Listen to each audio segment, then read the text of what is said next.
Dans cette vidéo, je vais te montrer comment tu peux trouver les vols les moins chers au monde tout au long de l'année. Je vais te montrer deux sites, Skyscanner et Google Flight. Le premier site, pourquoi j'aime bien l'utiliser, c'est que une fois tu choisis ton point de départ, imaginons tu es marocain, tu vas faire ton départ depuis Casablanca. Pour la destination, si tu es flexible ou si par exemple tu as un congé ou si tu es digital nomade, bref, tu as une flexibilité au niveau de tes destinations et tu n'as pas de souci pour pouvoir choisir une destination. L'essentiel pour toi, c'est juste de voyager moins cher. Tout simplement, je te conseille de mettre explorer le monde entier. Comme ça, tu peux aussi choisir des dates qui sont plus ou moins flexibles. Tu vois ici, tu as date fixe et date flexible. Si tu as une date précise, bah, tu peux la mettre directement. Si tu n'as pas une date précise et tu es flexible, je te conseille de mettre juste les dates flexibles et de choisir le mois. Par exemple, tu sais que tu vas avoir un congé en décembre. Tu sais que tu vas avoir un congé, par exemple, en juillet. Peu importe. Par exemple, on va se baser sur le mois de juin 2024. Je clique dessus, donc je clique sur aller-retour. Et là, je fixe combien de personnes vont voyager. Donc, dans mon cas, je vais mettre juste une seule personne et je vais lancer la recherche. Tu peux voir toutes les options disponibles et les vols les moins chers. D'ailleurs, ici, c'est écrit vol moins cher et tu peux voir que, par exemple, je peux prendre un billet entre le Maroc et l'Espagne à 149 euros. La même chose vers la France, 155 euros, le Royaume-Uni, ainsi de suite. Tu peux juste défiler et tu vas voir les différentes options qui s'offrent à toi au fur et à mesure avec le prix qui commence à être croissant selon les destinations. Et comme ça, tu peux choisir selon ton budget directement et réserver. Si tu as des préférences au niveau des vols, par exemple, tu veux choisir des vols directs, tu veux choisir d'autres options, tu n'as qu'à cliquer dessus et tu vas voir les options disponibles. Par exemple, pour la relaxation, ils vont plus te conseiller, par exemple, la Thaïlande, l'Égypte, l'Indonésie, ainsi de suite.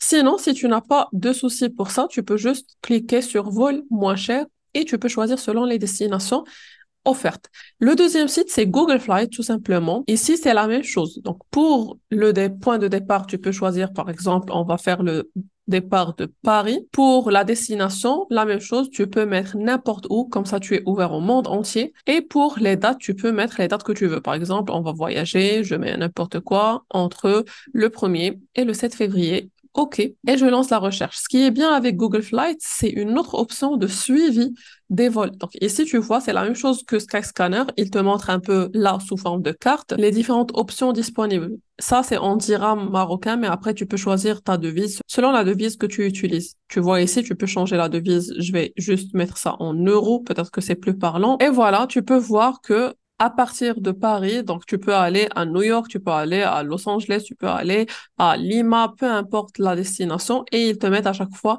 les tarifs des vols. Donc, tu peux le voir sur la carte. Sinon, aussi, tu peux les voir ici, tout simplement, les différentes destinations. Par exemple, vers Nice, vers Marseille, vers Genève, vers New York, ainsi de suite. Et tu peux voir le montant est très, très faible. Tu peux choisir selon ton budget et les destinations que tu souhaites. Plus tu es flexible au niveau des destinations, plus c'est bien. Comme ça, tu peux choisir les destinations les moins chères. La même chose, tu as des filtres ici. Tu peux filtrer par prix, par nombre d'escales, ainsi de suite. Ce que j'aime bien ici, c'est que, imaginons, tu veux aller, par exemple, je sais pas, à Montréal.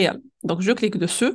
Je vais voir les vols disponibles. OK. Donc, ça, c'est pour faire la réservation. Je clique sur voir les vols. Et ici, ce que j'aime bien, c'est que à la fois, je peux voir ici les vols. Je peux même avoir un graphique des prix. Comme ça, je peux voir, par exemple, pour la date que j'ai choisie, voici le prix. Tu vois le prix ici en haut, 348 euros. Par contre, je vois que si je reste jusqu'au 9, par exemple, c'est 384. Donc, ça va s'élever. Pour cette date-là, c'est encore plus élevé. Mais si je switch encore, je vois que plus j'avance, plus c'est élevé pour cette destination. Par contre, si je suis flexible, je peux juste voir l'évolution et choisir les dates où les prix sont moins élevés. La même chose, si je veux le faire sous forme de calendrier, comme ça, je peux voir pour chaque date la meilleure combinaison entre aller et retour pour avoir le meilleur tarif. Et ils t'écrivent en vert ou en rouge. Tu vois ici en rouge, par exemple, pour le vol le plus cher, pour le vert, les vols les moins chers et tu peux sélectionner ce que tu veux. Si par exemple, tu ne trouves pas quelque chose de très satisfaisant pour toi et tu veux suivre les prix, l'évolution des prix, parce que tu sais, avec les vols, peut-être que tu vas trouver aujourd'hui un prix, demain tu vas trouver un autre prix et tu n'as pas le temps juste d'aller vérifier à chaque fois. Tu peux cliquer sur suivre les prix. Comme ça, ils vont t'envoyer un mail à chaque fois, il y a une évolution, que ce soit vers la hausse ou la baisse. Comme ça, tu peux suivre les prix et une fois le prix descend, tu peux aller réserver avec le prix le moins cher. Après, pour les dates, si tu es flexible aussi, tu peux juste cocher ça. Et moi-même, j'avais fait ça pour Punta Cana et je te montre un peu ce qu'il m'envoie. Il m'envoie un mail. Le vol vers Punta Cana est désormais à X montant. Donc, comme ça, par exemple, ce vol-là, il est en hausse maintenant. Il m'envoie à chaque fois un mail avec une notification si le vol est plus cher ou moins cher. Et comme ça, je n'ai qu'à cliquer dessus pour aller le réserver directement. Donc voilà, en gros, si tu veux noter les astuces, donc soit skyscanner.fr, soit Google Flight tout simplement, et tu peux choisir les destinations si tu es flexible, les dates si tu es flexible également, et tu peux même suivre l'évolution. Une fois le prix baisse, tu peux aller réserver directement. Donc voilà, en gros, c'était tout pour cette vidéo. Si tu as d'autres questions, n'hésite pas à me les poser en commentaire ou en privé. Je te laisse tout en boîte de description et même les liens pour les réservations si jamais tu veux passer par notre plateforme Travel Advantage. C'est celle-ci, tu peux même réserver les vols. Et en plus du fait de gagner des miles avec les compagnies aériennes, tu gagnes aussi des crédits voyage que tu peux réutiliser pour diminuer le prix de tes vols encore plus. Je te laisse tout ça en boîte de description et sur ce, je te dis à la prochaine vidéo.